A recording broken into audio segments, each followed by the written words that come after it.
未来の日本。都市は超高層ビルが立ち並び、空飛ぶドローンが荷物を運び、あらゆる労働が AI ロボットによって最適化されている時代である。人々は生活のあらゆる面でロボットに助けられ、科学と技術の進歩が当たり前のものとして受け入れられている。自動運転車が走る道路にはメンテナンス用の小型ロボットが絶えず働き、街灯やビルの壁面にはインタラクティブなホログラム広告が浮かぶ。それが日常の風景になっている。まるで夢のような未来社会だ。だがどんなに技術が進歩しても人々の心の寂しさを完全に埋めることはできない。ある家族、父は39歳の地質学者である。名前は風間健だ。若くして妻を亡くし、10歳の娘エミーを男手一つで育てている。エミーはいつも小さな悲しみを胸に抱えているようだ。母を亡くしてから父娘の会話はどこかにこちなく、少しの距離が生まれている。父は仕事が忙しく、エミーと向き合う時間も多くはない。そんなある日、家に小さな段ボール箱が届く。中に入っていたのは AI 柴犬ロボット。見た目は本物の子犬そっくりで、モモという名前が付けられていた。モモは自己進化型のロボットで、1年をかけて成犬へと成長する仕組みを持っている。エミーは最初、ぎこちない様子でモモを抱きかかえる。しかし、モモが小さな尻尾を振りながら甘えてくる姿に、エミーの顔には久しぶりの笑みがこぼれる。父はその表情を見て、心の底から安堵する。モモは、母を失った家族の空白を埋めてくれる小さな光のようだ。日々を過ごすうちに、モモはどんどんエミーに懐いていく。朝はエミーの部屋に行き、丸まってエミーを起こす。エミーは寝ぼけ眼でモモを撫でながら、眠たい声で、おはよう、モモ。とつぶやく。父は忙しくても、モモがいることで家の空気が少し穏やかになるのを感じる。モモは太陽光を主なエネルギー源にしながら、日向でごろりと寝転び、時々バッテリーを節約するかのように静かにしている。その度にエミーは、ロボットなんだっけと、不思議そうな顔をする。しかし、その動きはまるで本物の犬そのものだ。1年が過ぎ、モモは成犬サイズに成長する。エミーはその姿を誇らしげに見つめ、大きくなったね、モモ、としみじみつぶやく。父は一仕事を終えたような表情を浮かべ、立派になったな、とうなずく。その矢先、父に地質調査の出張が舞い込む。場所は大陸の山岳地帯。どうやら特殊な岩盤のサンプルを採取する必要があるらしい。エミーは学校を休み、父とモモと3人で向かうことを決める。モモには専用のトランクケースがあり、飛行機の貨物室に乗せられることになった。エミーは少し心配そうだが、父が、大丈夫だ、モモは頑丈にできている。大陸の空港に到着し、セキュリティゲートを通る。モモは荷物と一緒に専用のトランクケースで出てくる。空港からはさらに車で山岳地帯へ。舗装もままならない道路を走るうちに、周囲の気温はどんどん下がり、遠くに見える山々は真っ白に染まっている。やがて小さな山小屋に到着し、3人はそこで数日を過ごすことになる。モモは雪の上を歩く感触を不思議そうに確かめながら、エミーに寄り添う。父は防寒具を着込みながら調査ポイントを回り、エミーとモモは軽い散策をしていた。ある日、食料品の買い出しのために車で町へ向かう途中、突然の雪崩に遭遇する。父は運転席で必死にハンドルを握るが、大量の雪が斜面から押し寄せ、車の進路を塞ぐ。エミーは悲鳴を上げ、モモも警戒モードの瞳を光らせるが、状況は深刻だった。雪崩の音が轟き、視界が雪と飛散した木々で埋まっていく中、車が大きく揺れる。その衝撃で後ろのトランクが開き、モモの体が外に投げ出されてしまう。エミーの声がかすかに聞こえる。しかし、轟音がその叫びをかき消す。モモは崩れ落ちる雪の中で立ち上がろうとするが、次々と流れ込む雪と岩によって視界を奪われる。幸運にも父とエミーは車内で無事だったが、モモは吹き飛ばされ、しんしんと降り積もる雪の斜面に取り残された。必死にモモを探す父とエミー。崖を覗き込み、雪を掘り起こし、呼び続ける。しかし、険しい地形と吹雪が視界を遮り、モモの姿は見当たらない。父は探し回るうちに体力を消耗し、夜が更けると仕方なく山小屋へ戻る。翌日から1ヶ月近く、地元の人々の協力も得てモモを探すが、結局見つけられなかった。一方でモモは、崩れかけた斜面の先で必死に家族を探していた。雪の中を歩こうにも、太陽が差さない吹雪の天候が続き、エネルギーが思うように補充できない。モモは足を痛め、自己修復機能も低温下では遅くなる。雪の上にぽつりと足跡を残しながら、なんとか山小屋の方向へ進もうとする。ところが吹雪による視界不良で正確な道が分からず、何度も足を滑らせる。やっとの思いで山小屋にたどり着くも、そこには荷物をまとめる父とエミーの姿がある。エミーはうつむき、涙を浮かべながら車に乗り込もうとしている。その後ろ姿をモモは遠目に捉える。家族がいると判断し、声を出そうとするがロボットの喉からはかすれた電子音しか漏れない。静かに立ち尽くすモモ。エミーと父はまるで気づかないかのように車を発進させる。車のテールランプが雪煙の中に消え、モモの視界から家族の存在が遠ざかっていく。モモは最後の力を振り絞り、一歩踏み出そうとするが、ついにバッテリーがつき、雪の中に倒れ込む。瞳の光が弱まり、雪が音もなく降り積もってくる。吹き荒れる風がモモの足跡をかき消し、やがてモモの身体を埋め尽くす。父とエミーは捜索を断念し、日本へ帰国することになる。エミーの瞳には大粒の涙が浮かんでおり、モモ、ごめんね、と小さくつぶやいている。登場する飛行機の窓から外を眺めるエミーの目は、どこか空虚だ。父もまた、胸が締め付けられる思いを抱えながら無言で座席に身を沈める。こうして、モモは雪の中で眠りに落ちる。誰の手も届かない極寒の世界。優しかった家族の姿を思い浮かべながらも、ロボットの意識は静かにシャットダウンしていく。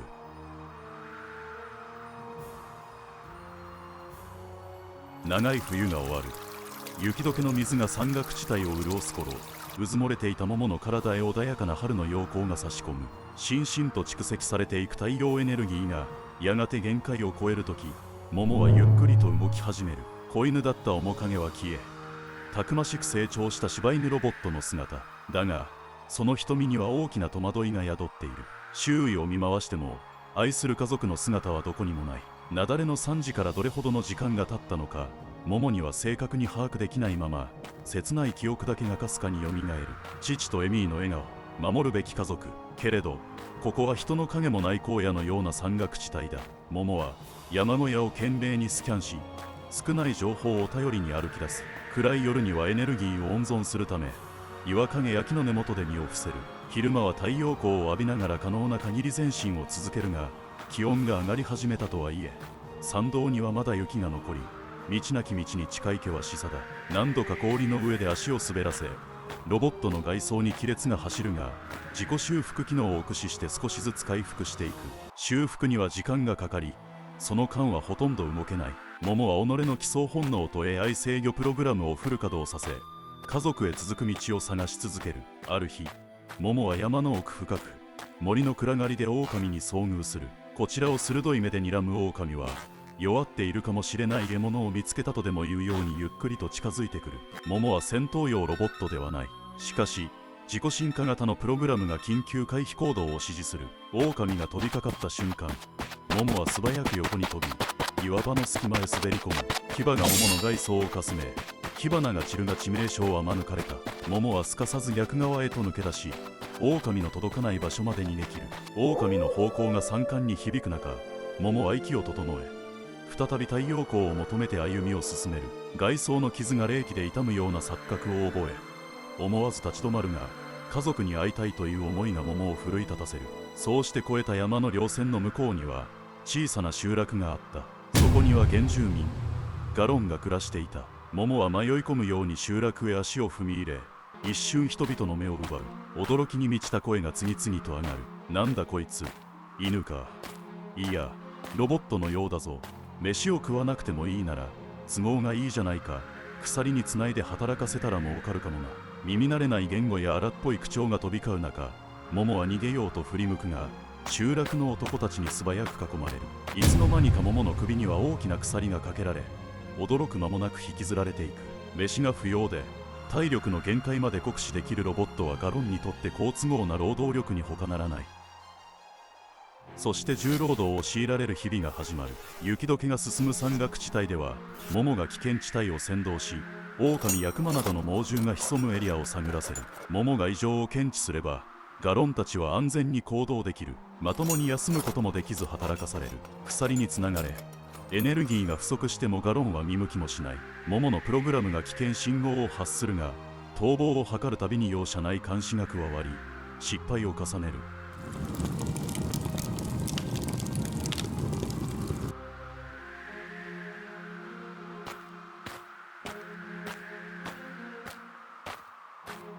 そしていつしか何ヶ月、いや1年という時間が過ぎただろうか。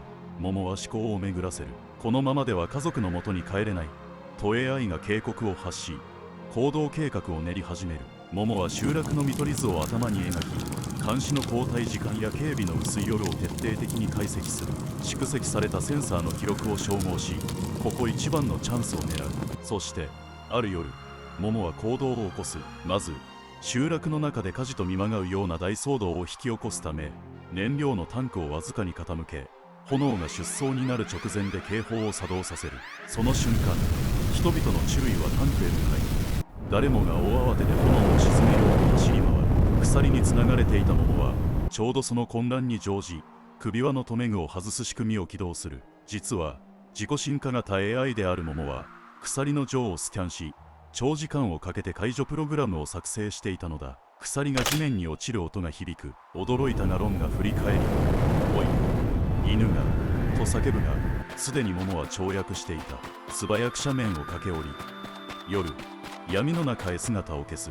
ガロンは怒りの声を上げるが、この混乱の中では追うのはほぼ不可能だ。桃は息を弾ませながらも久々の自由に心を震わせる。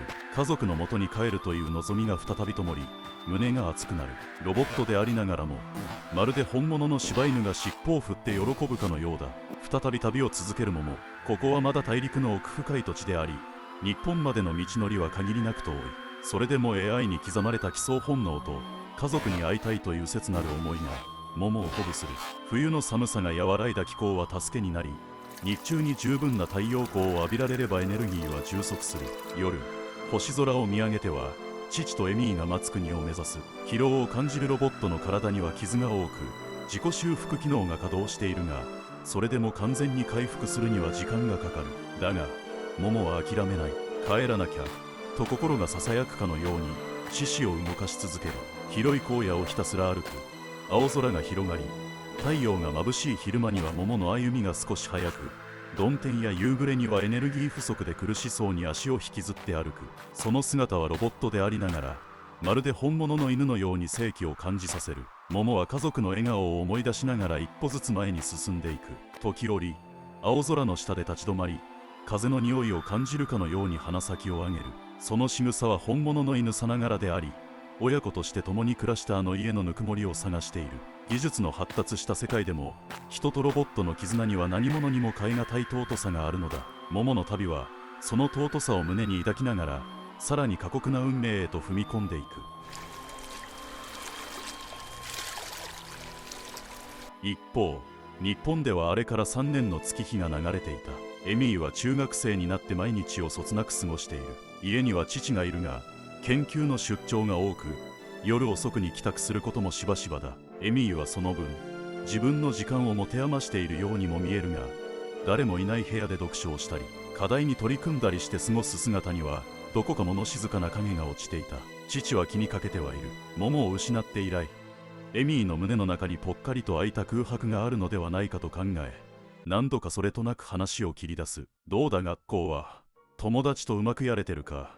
エミーは笑顔を作り、大丈夫だよ、としか答えない。3年という時間が、彼女の成長とともに、桃の存在を覆い隠してしまったかのように見えた。だが、ある日の夜、父が急に研究所から呼び出しを受け、不在になった家で、エミーはこっそりクローゼットを開ける。そこには小さな段ボール箱があった。開けると、中には桃が子犬だった頃使っていた小さな毛布や首輪、そしてエミーが日記代わりに描いたスケッチブックがしまわれている。エミーはそのスケッチブックを開き、懐かしそうにページをめくる。そこには確かな愛情が宿っている。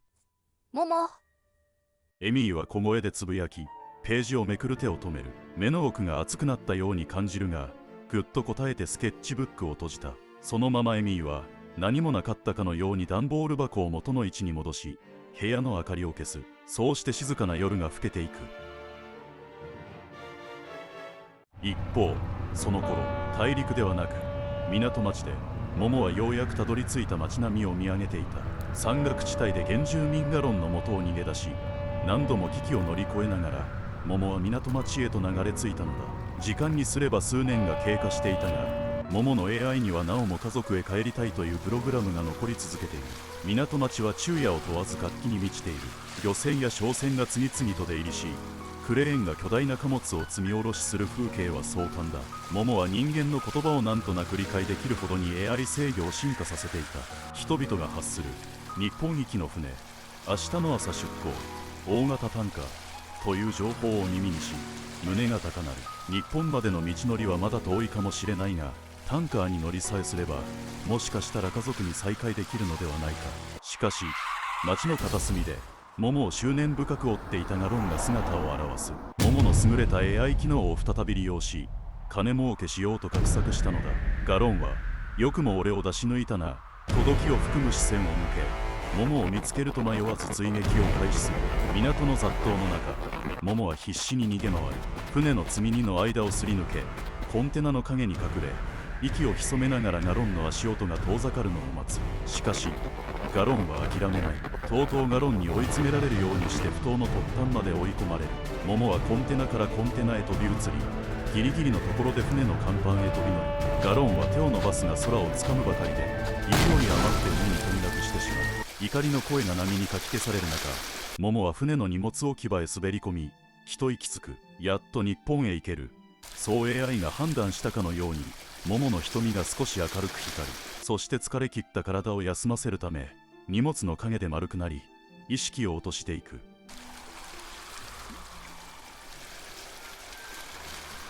しかし運命は皮肉な結末を用意していた。そのタンカーは日本行きではなく、北極へ向かう船だったのだ。甲板上の看板やクルーの会話からは、北極、境界という単語が聞こえ始める。桃は徐々に違和感を覚え、船内を探索しようとするが、タンクの中に満ちる寒気が内部のセンサーに悪影響を及ぼし、エネルギー効率が急速に低下する。最終的に桃は日本行きではない事実を理解しながらも、どうすることもできず、積み荷スペースで力尽きるように倒れ込んでしまう。気がつけば広大な表現。船が北極に到着し、クレーンがコンテナを陸揚げしている時に、桃は荷物と共に外に出されてしまったのだ。眼前には一面の真っ白な雪と氷の世界が広がり、太陽光はあっても気温は極限的に低い。ロボットの機能にとっても過酷な環境で、桃のバッテリーは徐々に消耗し、自己修復機能も凍りつくほどの寒さに妨げられる。桃は放心状態で氷の上をさまよう。足は震え、体温を保てないままいくつかの氷山の向こうへ進もうとするが、転倒と起き上がりを繰り返すうちに最後は倒れてしまう。視界が闇に閉ざされ、システムが一つずつシャットダウンしていく。まるで再び力尽きて眠るかのように、桃は雪にうずもれて静かに停止する。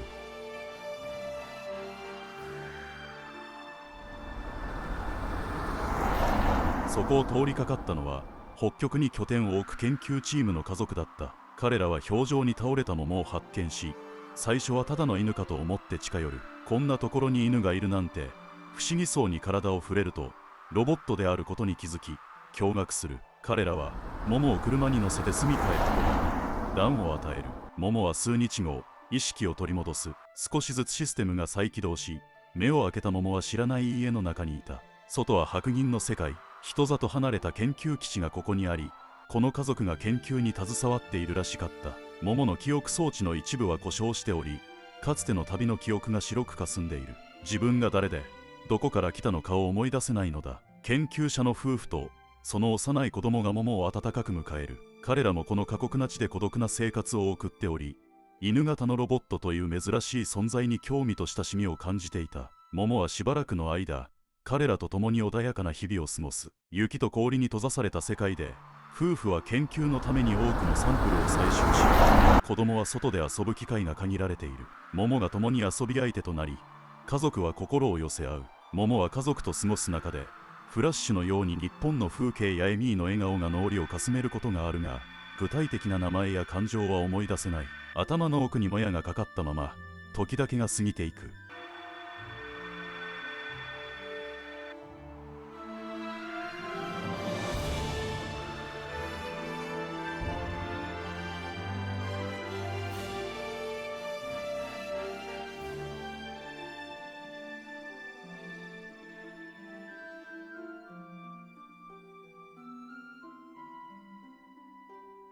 季節は何度も巡り、極夜と呼ばれる太陽の昇らない時期が続くこの地での生活は厳しくも安定していた。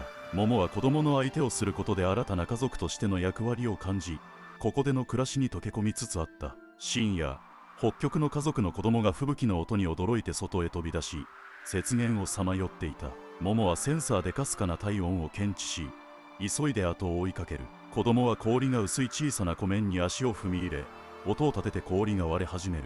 桃が駆け寄り、体を投げ出すようにして子供を氷上へ押し上げ、ギリギリで水没を免れる。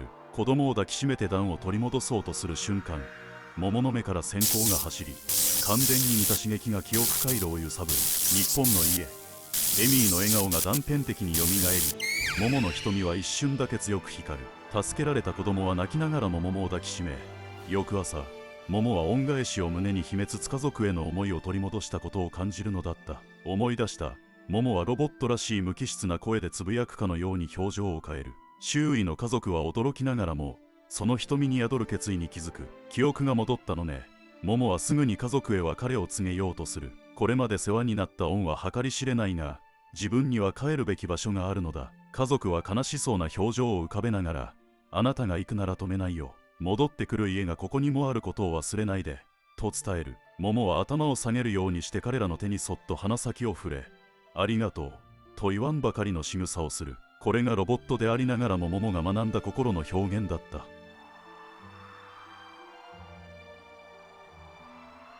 こうして桃は北極の港町を離れ、再び日本を目指す旅へと出発する。桃は車に同乗させてもらい、港町まで送られた。家族は涙を浮かべながら見送り、桃は決意と寂しさが入り混じった瞳で一度だけ振り返る。その姿がまるで必ず帰るという意思表示のようにも見える。港町に到着した桃は幸運にも日本行きのタンカーを見つける。出港準備で慌ただしい船員たちを尻目に、迷わず荷物置き場へ潜り込み、長旅と寒さに疲れ切った体を休めるように丸くなって眠りにつく。ところが出港後ほどなくして桃は乗組員に発見され、船底に不審な生き物がいると船内放送で警戒が呼びかけられる。懐中電灯を手に捜索する乗組員たちを桃は狭い通路や貨物コンテナの間を必死に走り回り、どうにかやり過ごす。しかし日本近海に差し掛かった頃、不意の振動で姿を見られてしまい、ついに捕まる。檻に入れられた桃は弱々しい電子音を発するが、乗組員の一人が SNS で見た大陸の港町にいた柴犬に似ていると気づき、急いで確認しようと戻ると、すでに桃は檻の鍵を解析し脱出していたのだった。船が港に着岸する直前、桃は甲板から陸へと飛び移る。そこに広がるのは見慣れた日本の街並みのはずだが、季節外れの大雪が降り積もり、山岳地帯さながらの厳しい寒さに襲われている。ロボットとはいえ太陽光を十分に得られず、自己修復機能も落ち込み、桃は歩くのさえままならない状態になる。一方でエミーは SNS で大陸の港町に柴犬がいたという情報と荒い画像を見つけ、思い切って現地へ向かうため空港に向かうタクシーに乗り込む。同じ頃、桃はどうにか足を引きずりながら見覚えのある家の周辺へたどり着く。消耗しきった体に雪と冷気が容赦なく襲いかかるが、この先に家族がいるという思いだけが桃を突き動かす。夜が更けるにつれ、雪は一段と激しさを増し、桃の背中は凍りつき始める。それでも最後の力を振り絞り、家の前の道路までやってくると、そのまま座り込む。しんしんと降り積もる雪が桃を白く染める中、瞳の光は限界に近づいていた。そこへタクシーが止まり、なぜかエミーが降りてくる。彼女は一瞬、吹雪の中でうずくまる柴犬ロボットの姿を見て息を飲む。まさかと思いつつ近づくと、桃がわずかに頭を上げかけるが、力尽きて雪に沈み込む。エミーは必死に抱き上げ、重いとつぶやきながらも家の中へ連れ込み、暖房を強めた部屋に横たえる。エミーは桃を見つめながら、目からは涙があふれ出る。父も驚いて飛んできて、まさか信じられないと声を上げる。桃の瞳はかすかに光るが応答はない。しかしエミーがママと何度か呼びかけると、耳がかすかに動いたように見える。実はエミーはパスポートを忘れて戻ってきたのだ。こうして再会を果たしたのは、桃が家を離れてから実に5年もの歳月が過ぎた冬の夜だった。激しい雪にもかかわらず、家の中には久しぶりに家族の温かな明かりが灯る。桃の旅は家族の絆を強くするための長く厳しい道のりだった。扉が閉まり寒風が遮断されると同時にかけがえのない時間が再び流れ始める。